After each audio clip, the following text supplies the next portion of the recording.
राष्ट्रीय शैक्षिक अनुसंधान और प्रशिक्षण परिषद के केंद्रीय शैक्षिक प्रौद्योगिकी संस्थान द्वारा प्रस्तुत है कक्षा 5 की हिंदी की पाठ्यपुस्तक बाल भारती के पाठों पर आधारित कार्यक्रम।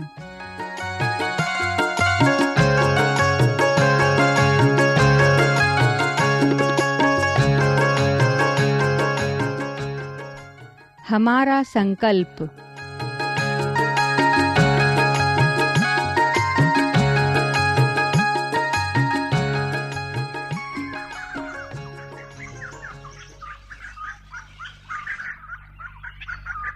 आम, पीपल और नारियल के वृक्षों का एक साथ प्रवेश। प्रणाम बरगद बाबा, प्रणाम। खुश रहो बेटा, खूब फूलो फलो, तुम सब चिरायु हो। आप चिरायु होने की बात कह रहे हैं? आज तो हम सबका जीवन ही संकट में है।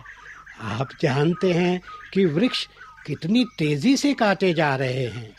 हाँ बाबा, यदि यही हाल रहा तो वो दिन दूर नहीं जब ये पृथ्वी वृक्षहीन हो जाएगी। मनुष्य अपने स्वार्थ में ये भी भूल गया कि हमें काटकर वो अपना ही आहित कर रहा है। बाबा, मैं भी कई दिनों से इसी चिंता में डूबा हुआ हूँ। इसीलिए तो हम सब मिलकर आपके पास आए हैं। बेटा, मेरी इन विशाल जटाओं ने मानव की न जाने कितनी पीढ़ियां देखी हैं। देखते ही देखते ये मनुष्य क्या से क्या हो गया। जिस देश में वृक्षों को देवता मानकर उनकी पूजा की जाती हो, उसी देश में उन पर ऐसा अत्याचार।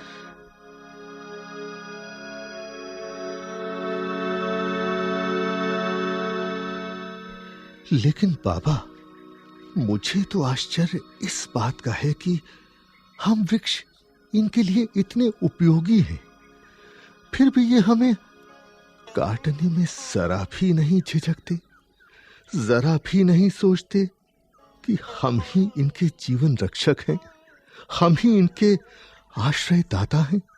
हाँ बाबा, अब तो हमारा अस्तित्व ही खतरे में है। तुरंत ही इसका कोई समाधान खोजना चाहिए।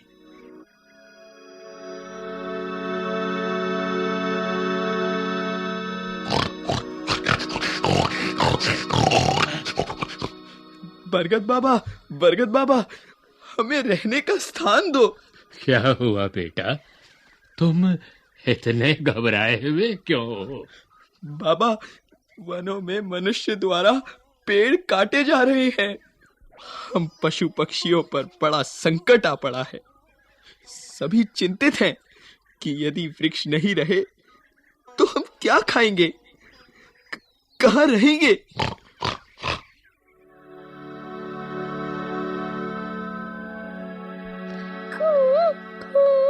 हाँ बाबा, हम भी बहुत दुखी हैं। सांस लेना मुश्किल होता जा रहा है। अब मैं कैसे गा पाऊंगी?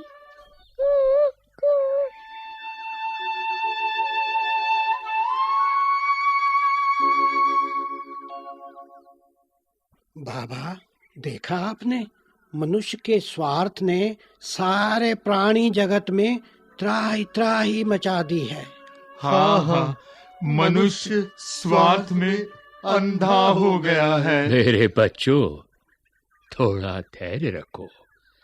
यदि मनुष्य ऐसा ही करता रहा तो शीघ्र ही उसके समक्ष गहन संकट की स्थिति खड़ी हो जाएगी।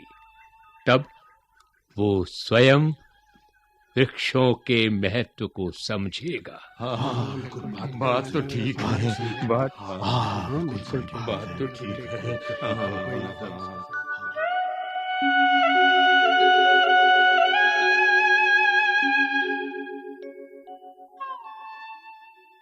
आपस में बातें करते हुए 3 बच्चों का प्रवेश। उन्हें आते देख वृक्ष चुप हो जाते हैं। बिल्कुल ठीक बात तो ठीक है।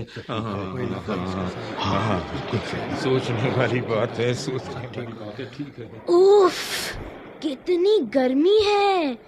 धूल और धुएं से मेरा तो दम घुटा जा रहा है। जहाँ देखो वहाँ मोटर, स्कूटर, गाड़ियों का धुआं और शोर।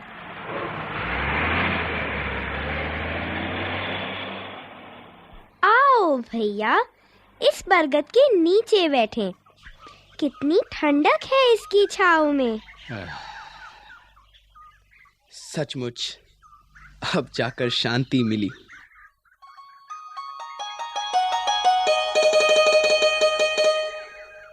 इसीलिए तो आजकल जगह जगह लिखा रहता है, पेड़ लगाइए और अपने वातावरण को हरा भरा और शुद्ध बनाइए। मुझे तो हरे भरे पेड़ पौधे, बाग बगीचे बहुत अच्छे लगते हैं। मैंने भी अपने बगीचे में अमरूद, नींबू, गुलाब और चमेली लगा रखे हैं।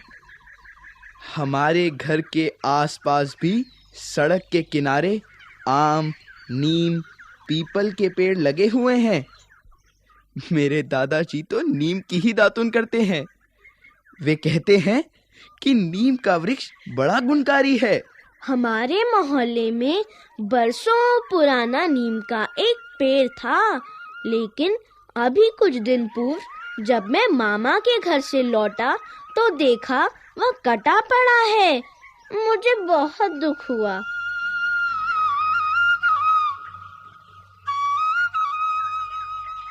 हाँ भैया, मेरी दादी जी कहती हैं कि वृक्षों में भी प्राण होते हैं। वे भी सांस लेते हैं, पानी पीते हैं। उन्हें भी भोजन चाहिए। कटने से उन्हें भी कष्ट होता है। शाबाश बच्चों, शाबाश। तुम्हारी बातें सुनकर हमने संतोष की सांस ली। अब तो हम तुम लोगों से ही कुछ आशा कर सकते हैं। आज सबके हित में यही है कि वृक्षों को काटे जाने से रोका जाए और नए वृक्ष लगाए जाएं।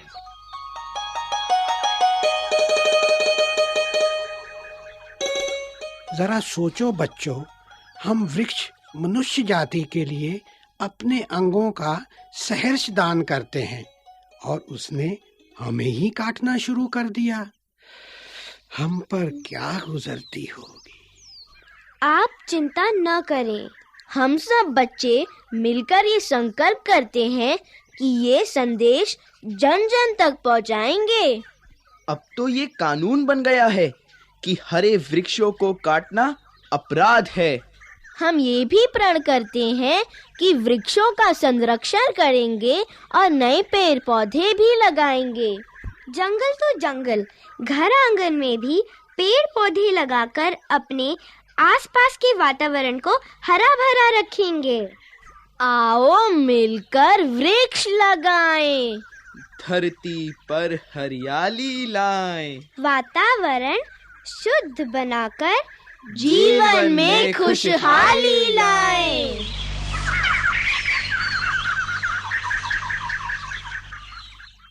हमारा संकल्प।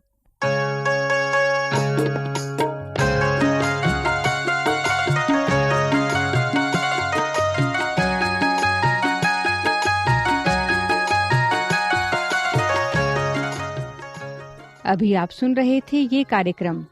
विषय संपादक सत्येंद्र वर्मा और लता पांडे। कार्यक्रम निर्देशन प्रभुदयाल खट्टर। कलाकार सतीश कक्कड़, सतीश महाजन, एसपी इलाहाबादी, दलजीत सचदेव, दीपांश, श्रेया, मान्या और आशीष। ध्वनियांकन सतीश लाडे और दीपक पांडे। निर्माण सहयोग दाऊ दयाल चतुर्वेदी तथा निर्माण एवं प्रस्तुति वंदना अरिमर्दन।